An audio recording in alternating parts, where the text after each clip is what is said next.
दिल्ली नाला ट्रैक के इस वर्चुअल प्लेटफॉर्म पर आप सभी का स्वागत करता हूं। मेरा नाम अनुराग यादव है और मैंने हाल ही में संपन्न यूजीसी नेट एग्ज़ाम में 99.81 परसेंटाइल हासिल करके इतिहास विषय से जेआरएफ की परीक्षा उत्तीर्ण की है।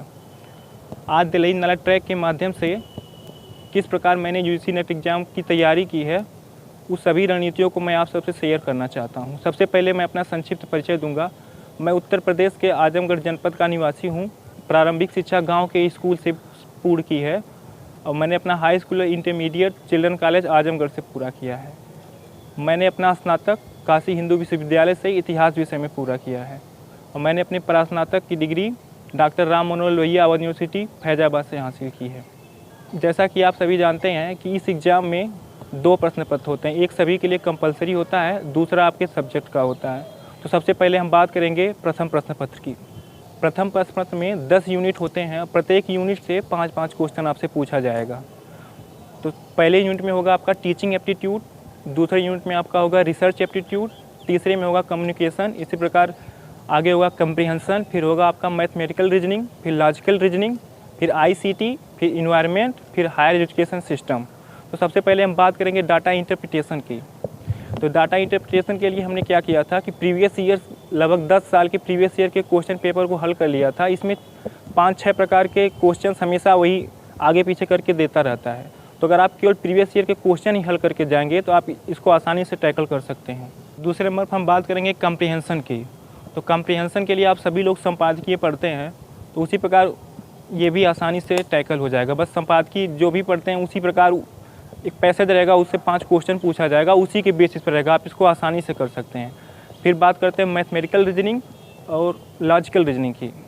तो दोनों में आप इसके लिए आप प्रीवियस ईयर क्वेश्चन देखिए और आर.एस. शर्मा की रीजनिंग की बुक से जितने भी टॉपिक रहेंगे आप उसको देख सकते हैं और प्रीवियस ईयर के क्वेश्चन जरूर देख के जाएगा। उसी टाइप का जो क्वेश्चन होगा उसी को उस बुक से हल करिएगा, बहुत ज़्यादा इसमें देखने की ज़रूरत नहीं है। उसके बाद हम बात करते हैं रिसर्च एप्टीट्यूड की। तो रिसर्च एप्टीट्यूड में कॉन्सेप्ट उसमें देखना रहता है, मेथड्स ऑफ रिसर्च रहता है। उसके बाद थीसिस राइटिंग किस प्रकार होती है, इसके लिए मैंने केवीएस मदान सर की बुक आती है, तो मैंने उसी को प्रीफर किया था और टीचिंग एप्टीट्यूड भी मैंने उसी से देखा था। अगर बात करें मैथमेटिकल रीजनिंग की और लॉजिकल रीजनिंग की, तो इसके लिए आप प्रीवियस ईयर क्वेश्चन को हल करके जाइए, उसी से टैकल हो जाएगा। किसी भी राइटर की रीजनिंग की बुक्स और प्रीवियस ईयर के क्वेश्चन पेपर देख ले, किस टॉपिक से कैसा क्वेश्चन पूछा है, आप उसी को हल करके जाइए, आसानी से हो जाएगा। अगर बात करें इन्वायरमेंट की, तो इन्वायरमेंट में जैसे पर्यावरण प्रदूषण हो गया, विभिन्न संस्थाएं हो गई, कब कौन सा एक्ट पारित हुआ था, उसको देख कर जाएंगे तो ये भी आसानी से हो जाएगा। अगर अब हम बात करें तो आईसीटी की, तो इंफॉर्मेशन एंड कम्युनिकेशन टेक्नोलॉजी में लगभग करंट 2 क्वेश्चन रहते हैं। फिर इसमें भी जो युक्तियाँ अपनाई जाती हैं इंफॉर्मेशन एंड कम्युनिकेशन टेक्नोलॉजी में, फिर इसमें कंप्यूटर से क्वेश्चन रहते हैं, computer based types of memories. तो इसके लिए मैंने लूसेंट की एक बुक आती है, उससे सही निगाह से बस देखा था, कोई मतलब गहन अध्ययन उसका नहीं किया था। तो इस प्रकार मैंने अपना फर्स्ट पेपर तैयार किया था। इसके लिए मैंने केवीएस मदान सर की बुक, फिर मैं आपको बताना चाहता हूँ, केवीएस मदान सर की बुक को हमने एक बार रीडिंग की थी अच्छे से, बस उसके सिवा मैंने किसी सोर्स से पढ़ाई नहीं की थी। अगर हम बात करते हैं द्वितीय प्रश्न पत्र की, तो इसमें होता है प्राचीन मध्यकालीन इतिहास, आधुनिक इतिहास और इतिहास लेखन। अगर सबसे पहले हम प्राचीन इतिहास की बात करें तो इसके लिए आपको एक पहले ऑथेंटिक बुक पढ़नी पड़ेगी, जिससे आपका पूरा सिलेबस कवर हो जाए, एक मोटी मोटा आइडिया हो जाए कि इसमें कितना क्या है, कैसे है, आइडिया हो जाए। तो इसके लिए मैंने झायम श्रीमाली सर की बुक पढ़ी थी। तो इसमें पूरा सिलेबस तो कवर नहीं होगा, इंट्रोडक्शन टाइप की बुक है, जिसको आप आसानी से 5-6 दिन में पढ़ के ख़त्म कर सकते हैं। तो इसके अलावा मैंने केसी श्रीवास्तव सर की बुक पढ़ी थी एंशिएंट हिस्ट्री के लिए। उसके बाद मीडिवल की बात करें तो मीडिवल हिस्ट्री मैंने बस केवल सतीश चंद्रा सर की बुक पढ़ी थी, दोनों volume, first part and second part. आधुनिक भारत की बात करें तो मैंने BL ग्रोवर सर की बुक पढ़ी थी और आज़ादी के बाद भारत के लिए मैंने बिपिन चंद्रा सर की बुक पढ़ी थी।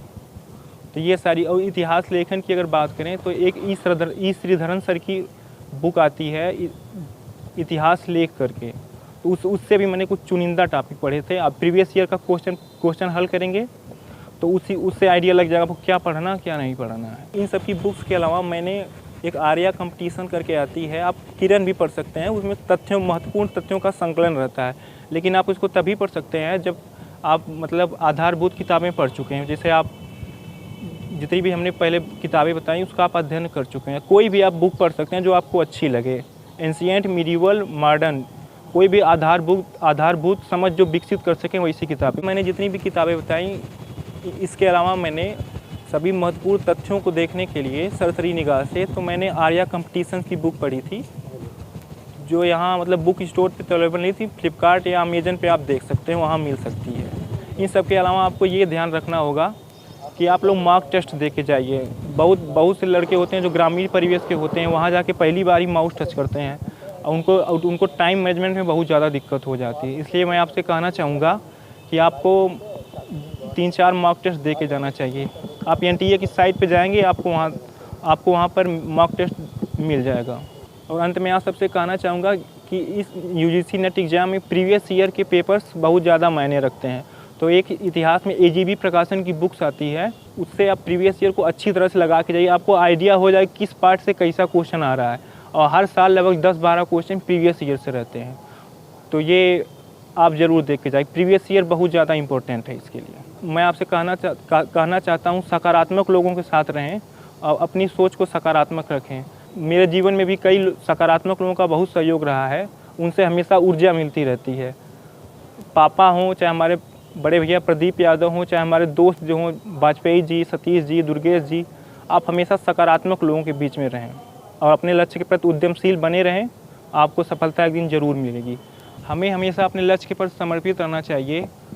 मैं अपने जीवन में भगत सिंह की 2 पंक्तियों से बहुत ज़्यादा प्रभावित रहता हूँ। अगर हम उसका 30-40% भी अपने जीवन में अनुसरण कर लें तो शायद हम सफलता हमारे कदमों में होगी।